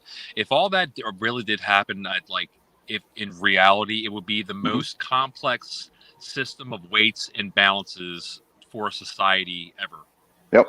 Because the balance would be so thrown off at that point, and it would be hard to, where does everybody have a place? I mean, where's my place? Where's their place? Where's your place? That's my point. Mm-hmm. Who was here first? Because that's the questions that everybody wants answered. You want to know, well, all right, well, we have that society now. Exactly. Where do I belong? Just within, say, my family? Where do I belong within my group of friends? Where do I belong in my job? Where do I belong in society here in general? Yeah. Where do I stand? But then where do I stand? Where do we stand as a society with other countries? And then all those other countries, all those individual people thinking, where do I stand? Where do I stand? So we are going through that, we have all those boundaries and we have those borders that are in place. And then we have, some are heavily guarded. Some are like, come on in, but we are going through that. And it's just that we're not werewolves and lycanthropes, or we're not, like the odd, we're not goblins and things of that nature. Mm-hmm. So the possibility of them really existing from a dimensional level You know, that could be the things that people have wrote about, or, you know, like sailors have drawn up over the years, like a sea monster that actually really did look a lot like that, but doesn't exist anymore because the dimensional door that it passed through, it went back in that door. So We, anything we, is possible Yep. anymore. And we the Kev, further how along, often does Kev talk about the Loch Ness monster? You Yep. know, I Mhm. mean, but it's funny you just said that. That's why I jumped in there, Tim. So you know, these are reoccurring conversations. They're not. I mean, come on, they're not going anywhere. People like Lon and Stan, they tell you they've been doing this stuff since before any of us were born, and it's you know, they're still beating at the, you know, whatever these Yep. old cases. They're still asking the same questions they asked was 30 still, years ago. but they are trying to move all of us forward. They're trying to Yes. get to open their eyes and try to move them forward and move them out of that. Like, take off the blinders. Mhm. Don't take the face value. Don't consume everything that you're fed. You know, like via any kind of media or news source. Search for yourself. Do your own research. And what I was going to say was before, like when you're talking Mhm. about that, was the further along in time we move, the more is possible. More things are possible. More things are actually believable. You know, like back in the 1980s or the 70s, people would be like, UFOs, Loch Ness monster, just mythical things. Now people actually believe, like, yeah, I really do believe that there's aliens and that Yeah. there are, you know, creatures out there in the ocean that we haven't discovered yet. And that one time that I go in the ocean, that one time that I take a trip to the ocean to go out in the water, I'm going to come across that crazy ass creature that, you know, just because of my luck, I'm going to come across that crazy, scary looking entity in the water, and it's going to eat me up in some horrible fashion. But, you know, Yeah. that's the kind of thing. Like, it'll be my luck that I found that Loch Ness monster and it came up and it ate my leg off. But we search for it. I mean, people like us, you know, we hunt for it. I'll show you a little image here. This is Jay Roberts, some of Jay Roberts' work. I mean, you know, we created a series. We're working on it still. It's called Warriors in the Valley of Giants. And as you know, Jay's really good at his graphics. You know, and he can pretty much anything you can essentially conceive in your mind. Roberts? Yeah, he resides in Wales. Right. I just spoke with him earlier. Cool Yep. cat. Yeah, he's real cool, man. Real helpful with a lot of things. Willing to, you know, put in the effort. He sees what we're doing. Big fans of us over here. When I say us, I'm talking about, you know, Western civilization, United States, and how we, you know, are involved in a lot of things that he loves, his passions. And I talk to him quite frequently myself. So I'm just there to trying to bring everybody together. With, like you said earlier, when you came into the show, it's just like minds, people that think similar. He's heavy into the paranormal stuff too. A lot of crazy activity going on in the UK. There are hot spot, Wales, hot spot, Scotland, real hot spot for a lot of paranormal activity. And him and I talk about it has a lot to do with their heritage. I mean, you got to think what they come from over there, and you know, where a lot of go ahead. Mm-hmm. Oh, also, I think over there, because of because clearly Europe is a lot older than their civilization in general, Yep. over a lot older than ours. Yep. They're also, I mean, like, the historical value, like all the things that have happened over the years, all the people that have been hung or wrongly Yep. killed over the Yep. years in Europe alone. There's that hotbed of activity you speak of, but also I believe that there's also a chance of a lot more activity over there due to the crossing of the ley lines. The ley lines, like, they play a major factor in, as Travis spoke of, the veil being lifted or the veil becoming more see-through, whether it be at any time during the day, but mainly after midnight, and then the strongest at 3 a.m. in the morning. That's just kind of from a Never even heard of it. haunters or like a paranormal standpoint. People say that the greatest activity usually happens around 3 a.m. in the morning, or from 12 to 3. So, like the ley lines, that has been something, like, there's been people who, like, ley lines literally cross within their cottage in their house or something of that nature, you know, over in the UK. And that, I think UK definitely has probably definitely a lot more activity than we do, because of just its extended history. They have a longer history than we do of civilization and society over there in comparison to here.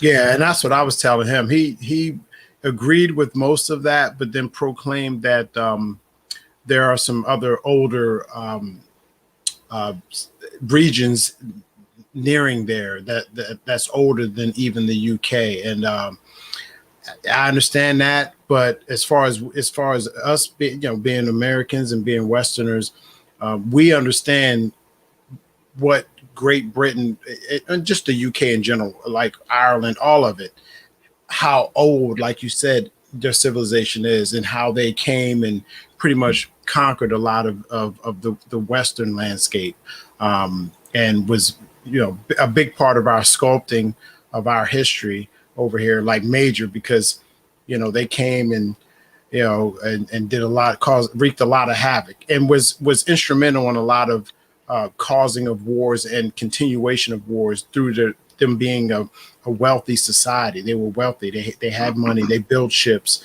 They sold weapons. I mean, it was incredible. And to this day, they still own a great portion of the world, a lot of Africa, Austria, the United States as well. So it's pretty amazing how that. I think part of South Korea was commanded by Britain for a long time also. Mhm. And not to mention their influence and their flex down in Australia. Yeah. Don't forget Australia. Yeah. Because that's where England and the UK and Ireland sent all their prisoners, all the bad people. Right. And I knew that even going there in conversation, that would open up a kind of a new department to discuss. And I really don't want to keep you guys any longer. I think we should pick back up with a lot of this content on another show. Hopefully, Tim, you can make yourself a little bit more available on Mondays, because we're trying to do this show probably on a Monday more so than any other day of the week. Travis and I discussed it, and it seems a little bit more open for us, because as the week goes on, it just kind of steamrolls and we all get real busy. So what do you think? And you also get worn out, like in the latter part of the week, Yep. you get worn out. So like starting fresh after that rejuvenation cycle over the weekend, if possible, for most people. I'm down for doing Mondays. Just today, I was late getting to your congregation due to shoot, trying to work on the trailer for Baltimore Bomb and whatnot. Yeah, it's gonna be cool. He actually chimed in on this show just to say hi and everything. And I was speaking to Jay, and Jay said, I haven't seen it, but I guess Johnny sent him a little live clip of some of the shooting, and he was quite impressed. I mean, Jay's a straightforward guy just like us, and he was just like, man, that looked pretty damn cool, man. Excuse me. So I appreciate it coming from somebody like across the drink, way over there, and the first time, and not even really knowing like truly the full story or what we're trying to do, and taking the scenes that we filmed for the face value of the quality of the cinema that we were trying to shoot, without even having any dialogue, like I keep on saying, if you make the scene look good right off the bat, the dialogue becomes a secondary, and the scene will literally can tell the story beyond the dialogue. And if you get the surroundings right first, then people can be like, yeah, this fits that person's personality, or this fits the mood of the scene, Well, I plan on getting us all together. Travis is I want to say, I'm going to use this word, Travis. He's an experiment that I'm still working on, because I'm really, really trying hard to connect with him in person, so we can create more content together. There's stuff that he wants to do that I want to help him do. There's stuff that I like him. Yeah, road trip. And Tim. Oh. We already talked. He's down there. He'll ride with me. I know you would. You'll ride in the vehicle with me. Mm-hmm. It should frighten you that I've been called worse than an experiment before. Just so you know, I have been called worse than an experiment. Oh, my precious. Exactly. Well, that's one conversation on top of another.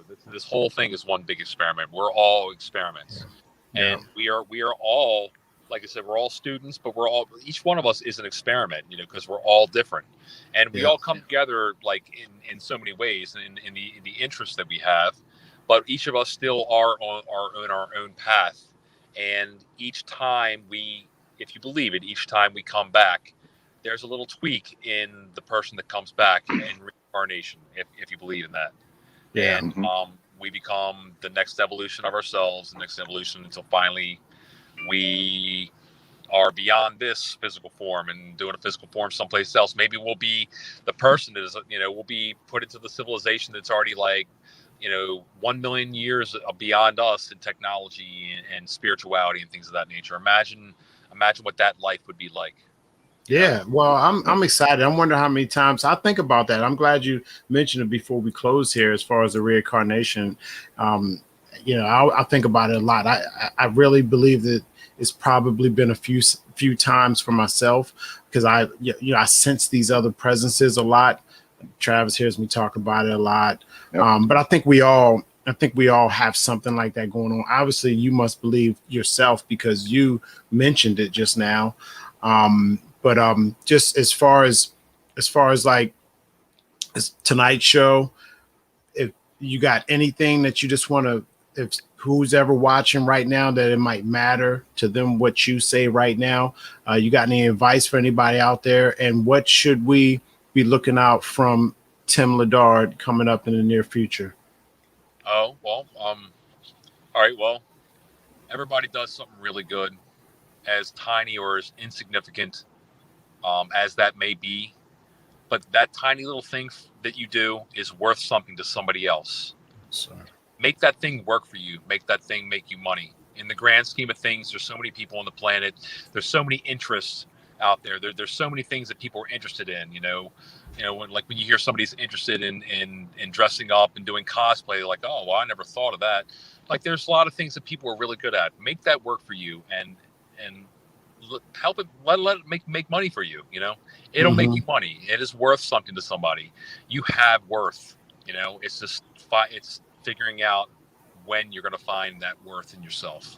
You have to take that step. Sometimes you need a push, and somebody pushed me, and I'm thankful for that push. But also with what I got going on, I'm working on the Baltimore bomb.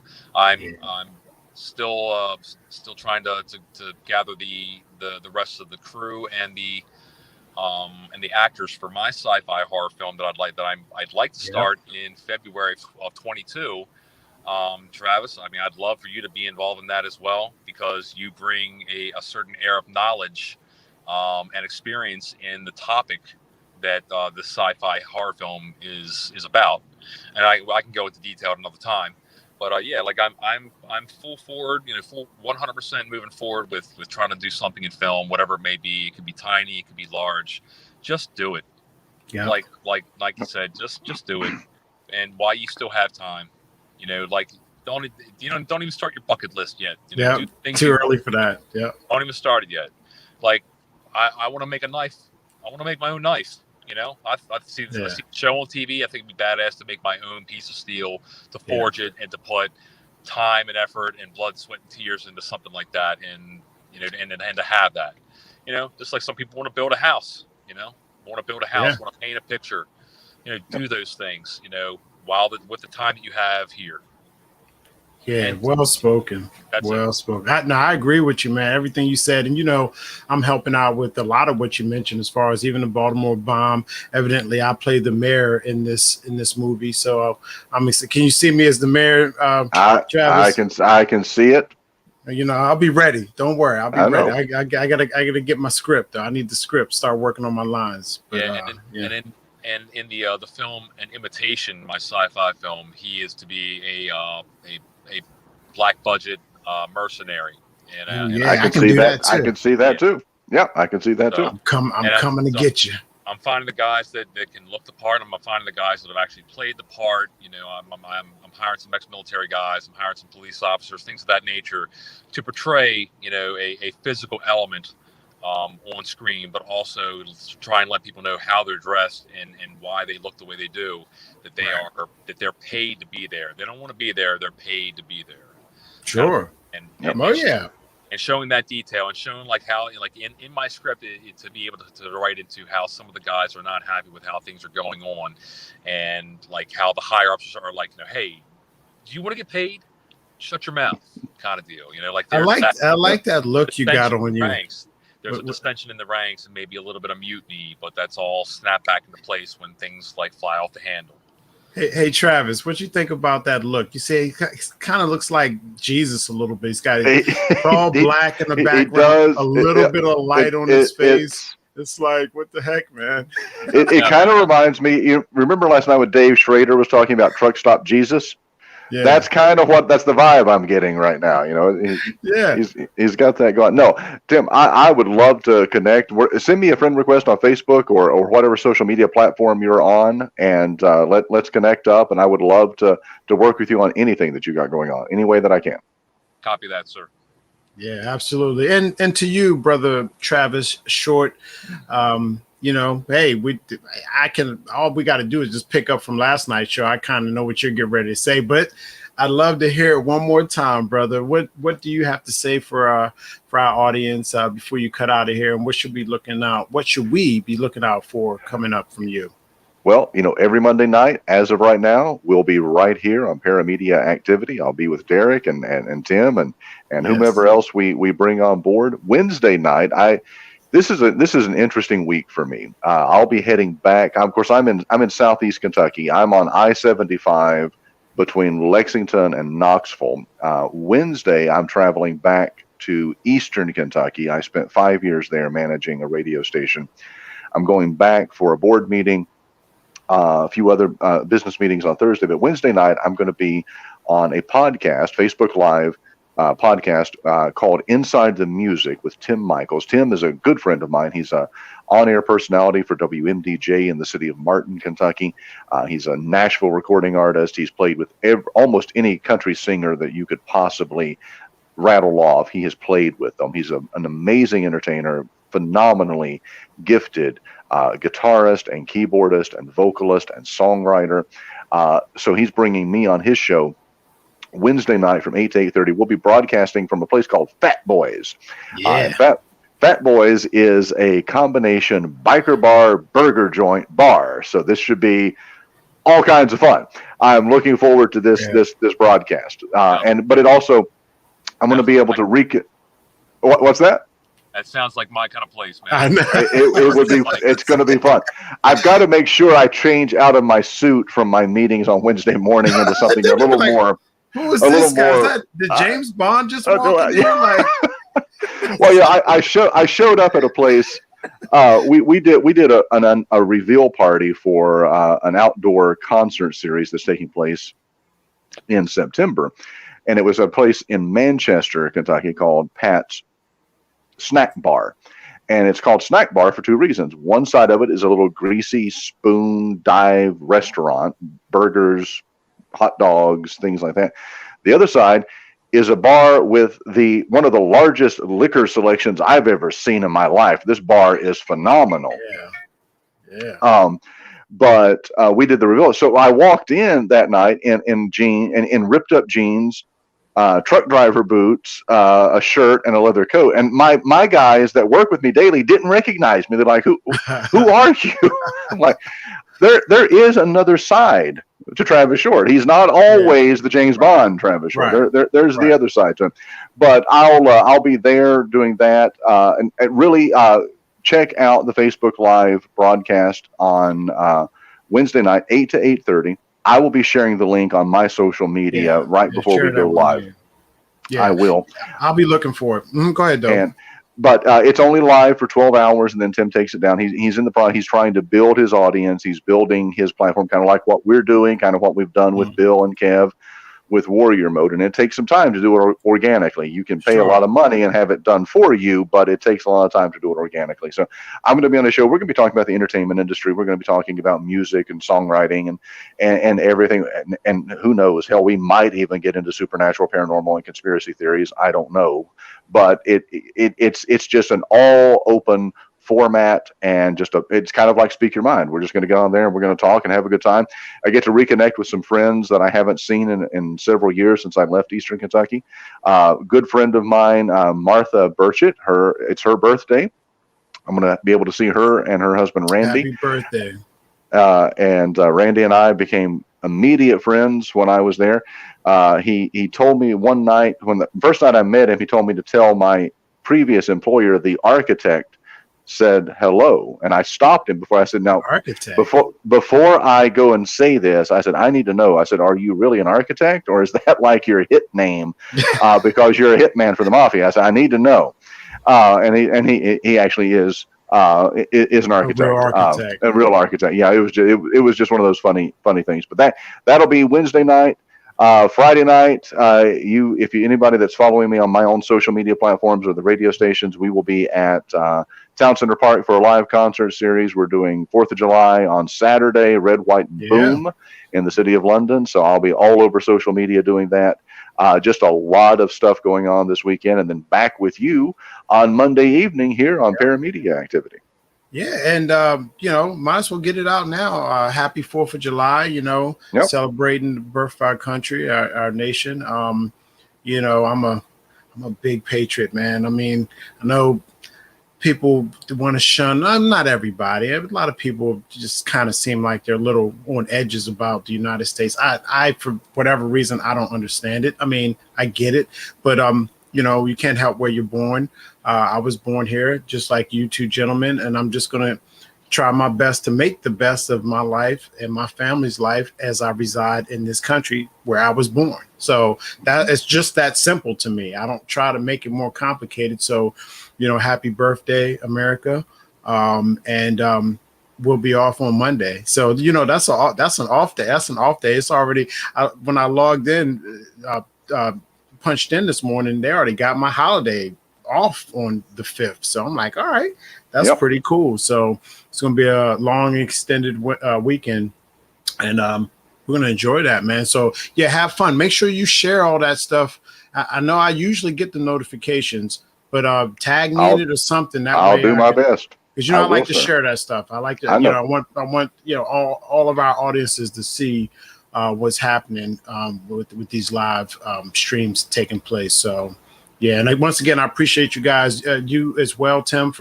I'm glad you were able to make it into the show tonight. We're gonna bring you back. So much more to talk about. So we just want to pick up with that, and then go from there, man. See if we can get some other people involved, join in the conversation. We had a few people. Thanks everybody that was watching. Thanks everybody that commented. I want everybody to have a good night. And look out for these two gentlemen doing big things. Great people to be around. We're just getting started. So I thank both of you gentlemen for your time this evening on another great episode of Speak Your Mind Paramedia Activity with Derek Stroman, Travis Short, and Tim Timberwolf Lidard. See, I could be a good pirate too. I don't know if that was a good Love you guys. Y'all have a good night. And you too, my brother. Soon. I'll be in your inboxes here soon. Love y'all. Okay. Tim, send me a request. Copy that, sir. I'll see you. Love you. Later. Bye-bye. Love you.